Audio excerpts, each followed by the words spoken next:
Perkenalkan, nama saya Erza Umar dengan NIM 6820191165. Saya dari kelompok 3 dengan studi kasus, tempat les atau bimbingan belajar.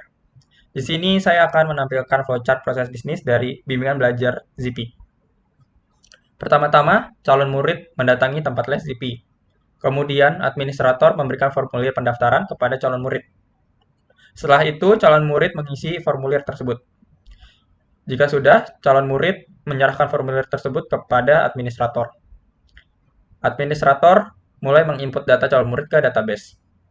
Setelah itu, administrator konfirmasi data calon murid ke bagian keuangan. Setelah itu, bagian keuangan memberikan informasi pembayaran. Lalu, administrator memberikan tagihan pembayaran kepada calon murid. Dan calon murid melakukan pembayaran kepada administrator. Administrator menerima pembayaran dan divalidasi oleh bagian keuangan.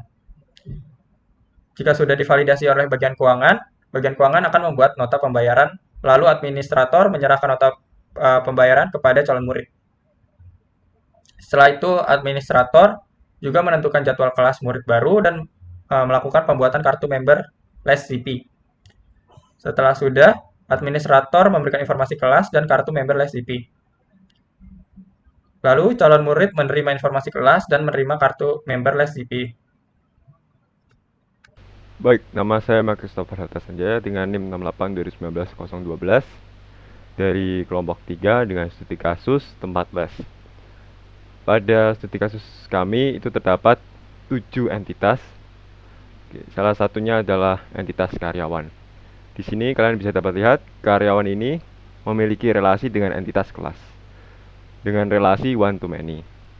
Lalu dengan entitas kelas ke entitas jadwal murid memiliki relasi one to many. Lalu dari entitas jadwal murid menuju ke entitas murid dengan relasi one to one. Lalu entitas murid menuju ke entitas transaksi dengan relasi one to many. Dan di sini kalian juga dapat melihat entitas murid juga memiliki relasi dengan entitas nilai murid dengan relasi one to many. Lalu di sini ada entitas nilai murid berelasi dengan entitas transkrip nilai dengan relasi many to one.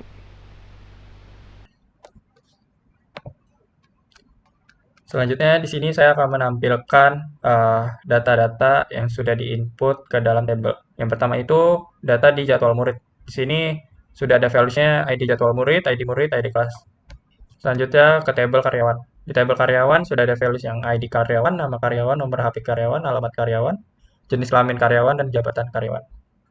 Selanjutnya ke tabel kelas. Di tabel kelas ini sudah ada values ID kelas, nama kelas, kapasitas maksimal kelas, status kelas, hari kelas, jam kelas, dan ID karyawan juga.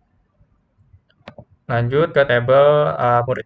Di tabel murid sudah ada ID murid, nama murid, nomor HP murid, alamat murid, jenis kelamin murid, tanggal lahir murid, dan status murid. Selanjutnya ke tabel nilai murid. Di tabel nilai murid sudah ada data ID nilai murid, ID murid, subject type, subject score, dan ID transkrip nilai. Lanjut ke tabel transaksi. Nah, di tabel transaksi sudah ada juga data ID transaksi, jatuh tempo, jumlah terbayar, tanggal pembayaran, jumlah tagihan, metode pembayaran, status pembayaran, dan ID murid.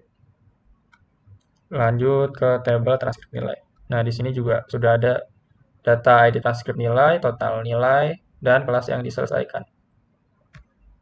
Selanjutnya saya akan jelaskan tentang user dan privilege. Pada studi kasus kami pada tempat les, di sini ada user. Kami buat 4, yaitu murid, ada keuangan, ada admin, dan juga ada guru. Untuk user murid kalian bisa lihat di sini objek privilege-nya. Untuk user keuangan kalian juga bisa lihat di sini objek privilege-nya apa saja. Untuk user admin kami beri khusus roles-nya yaitu sebagai DBA. Untuk user guru di sini saya berikan objek privilege seperti berikut.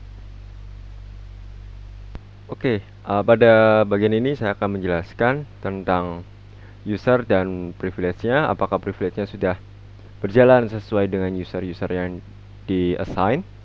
Oleh karena itu, saya mencoba di sini untuk di-run. Oke, berarti sudah keluar ya, teman-teman. Datanya sudah ada semua di sini. Berarti untuk roles murid itu dapat men-select atau dapat melihat data-data dari murid. Lalu di sini ada guru Dari guru ini tadi sudah dijelaskan bahwa guru ini memiliki objek privilege mengupdate.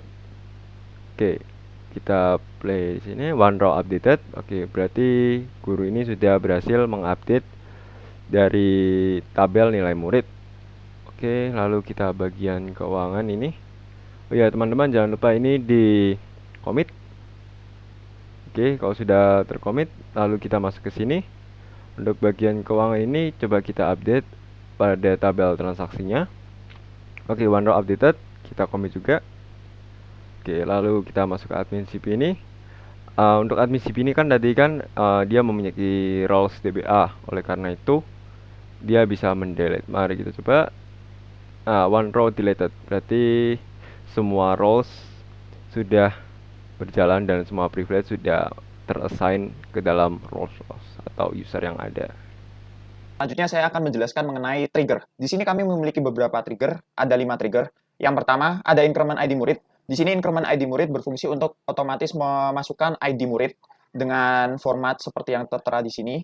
Selanjutnya, kami memiliki trigger input new murid. Di sini ketika kita memasukkan satu buah data ke dalam tabel murid, nantinya akan otomatis membuat beberapa data. Ada di tabel transaksi, tabel nilai murid, dan tabel transcribe nilai. Nah, nanti untuk values-nya kami beri default sesuai apa yang ada di dalam query ini.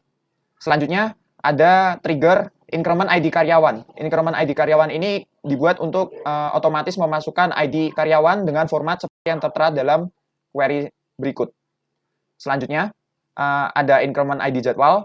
Sama fungsinya juga untuk memasukkan ID jadwal secara otomatis dengan format seperti berikut. Dan yang terakhir ada update transkrip nilai. Satu row dimasukkan. Nah, di sini ada 2 buah trigger yang berjalan, yaitu increment ID murid dan input new murid. Bisa kita lihat, kita update. Maksud saya kita refresh. Nah, di sini akan masuk datanya. Nah, selain memasukkan data di sini, dengan trigger input new murid, itu akan otomatis juga terbuat data di nilai murid. Di nilai murid ada 6, sesuai dengan ketentuan yang sudah kami tentukan sebelumnya. Kemudian di transkrip nilai juga otomatis terbuat dengan nilai default, dan juga di bagian transaksi. Jadi ketika kita masukkan satu buah data ke dalam murid, otomatis akan terbuat beberapa value ke dalam beberapa tabel itu tadi. Baik, selanjutnya saya akan langsung saja masuk ke dalam insert data ke dalam tabel karyawan. Untuk prakteknya, ini langsung kita insert. Nah, satu data insert. Nah, di sini untuk triggernya yang kita pakai adalah trigger increment ID karyawan. Jadi nanti untuk ID karyawan akan otomatis terbuat. Selanjutnya kita lanjut ke bagian insert jadwal murid. Di sini trigger yang dipakai adalah increment ID jadwal. Di sini akan otomatis terbuat untuk ID jadwal tersebut. Jadi nanti untuk jadwal murid akan terbuat data seperti demikian. Kita akan melakukan update untuk nilai murid. Di sini subject score akan saya ubah dengan ketentuan di query ini. Langsung saya jalankan. Nah, di sini ketika kita membuka nilai murid, untuk subject score-nya sudah terupdate, tapi untuk transkrip nilai, di sini masih belum terupdate. Supaya kita bisa mengupdate, kita memakai trigger update transcript. Nah, trigger update transcript ini akan bekerja jika status pembayaran di dalam tabel transaksi untuk ID yang kita tuju itu diubah menjadi value-nya lunas. Transkrip nilai di sini akan langsung terupdate dengan total nilai sesuai yang sudah dimasukkan dalam nilai murid, dan juga kelas diselesaikan juga sudah bertambah menjadi 3. 3 dari 6. Seperti itu. Oke, untuk Selanjutnya saya akan memperlihatkan flashback drop table. Pertama-tama saya akan mendrop table kelas terlebih dahulu.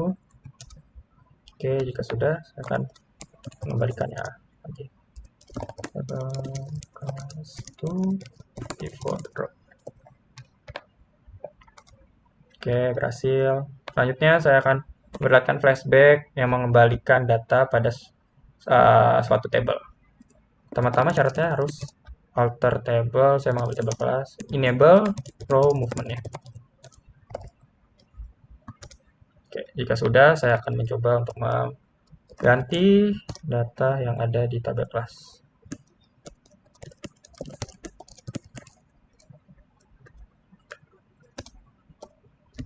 Jadi 75.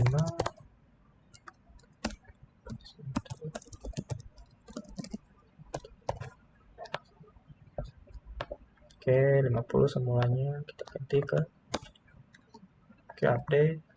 Kita lihat oke 75. Sekarang saya akan mengembalikan data tersebut ke semula.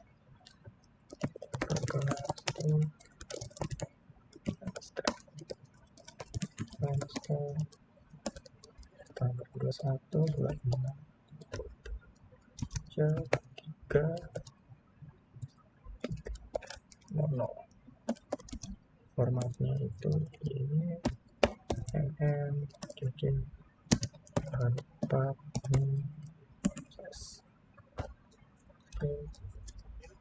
Oke, kita akan coba untuk membagi ke semula.